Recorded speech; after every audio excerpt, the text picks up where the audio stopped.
UPSC rankers IAS institute start చేశాయి. జనరల్గా ఏంటి అంటే మన అశోక్ నగర్లో ఉన్న కొన్ని ఐఏఎస్ ఇన్స్టిట్యూట్స్ గురించి నేను ఈరోజు మాట్లాడతాను. అంటే దేనికి అంటే జనరల్గా ఈ యూపీఎస్సీ ర్యాంకర్స్ యూపీఎస్సీ క్రాక్ చేసిన తర్వాత కొంతమంది కొన్ని సంవత్సరాలు సర్వీస్ చేసి, లేకపోతే కొంతమంది ఏంటి అంటే 1-2 సార్లు 3 సార్లు దాదాపు ఇంటర్వ్యూ వరకు వెళ్ళి, సో ఫైనల్ స్టేజ్ ఇంటర్వ్యూ వరకు వెళ్ళి ఇంటర్వ్యూలో త్రుటిలో తప్పిన వాళ్ళు చాలా మంది ఇన్స్టిట్యూట్స్ అనేవి మొదలు పెడతా ఉంటారు. ఎందుకంటే నేను ఫెయిల్ అయ్యాను కాబట్టి, నేను ఎక్కడెక్కడ ఫెయిల్ అయ్యానో అలాంటి ఇబ్బందులు లేకుండా ఎలా సక్సెస్ అవ్వడానికి, ఫెయిల్ అవ్వకుండా ఉండడానికి సో నేను ట్రైన్ చేస్తాను అనే ఒక ప్యాషనేట్ తోటి చాలా మంది ఐఏఎస్ ఇన్స్టిట్యూట్ స్టార్ట్ చేశారు మన అశోక్ నగర్ లో కూడా. అంటే ఇది ఓవరాల్ బెంగళూరు, ఢిల్లీ, హైదరాబాద్ ఇది అన్ని చోట్ల ఉంది. అయితే మనకి ఇక్కడ ఎస్పెషల్లీ అంటే యూపీఎస్సీ క్రాక్ చేసిన తర్వాత ఇన్స్టిట్యూట్ స్టార్ట్ చేసి చాలా సూపర్ సక్సెస్ అయిన వాళ్ళలో ఒకరు మనందరికి తెలుసు, అన్అకాడమీ ఫౌండర్ రోమన్ సైని. 2013లో యూపీఎస్సీ ర్యాంక్ 18 వచ్చింది. చిన్న వయసులోనే ఎంబీబీఎస్ కూడా కంప్లీట్ చేశారు. ఆ తర్వాత అసలు అకాడమీ లేకుండా చేస్తానని అన్అకాడమీ అనేది మొదలు పెట్టారు. సో మన అశోక్ నగర్ లో చూసుకుంటే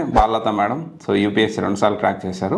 and all India rank 399, again 2016లో ఆల్ ఇండియా ర్యాంక్ 160, 160 ఆ రేంజ్ లో వచ్చింది టీహెచ్ కోటాలో. సో తను ర్యాంక్ సాధించడం జరిగింది.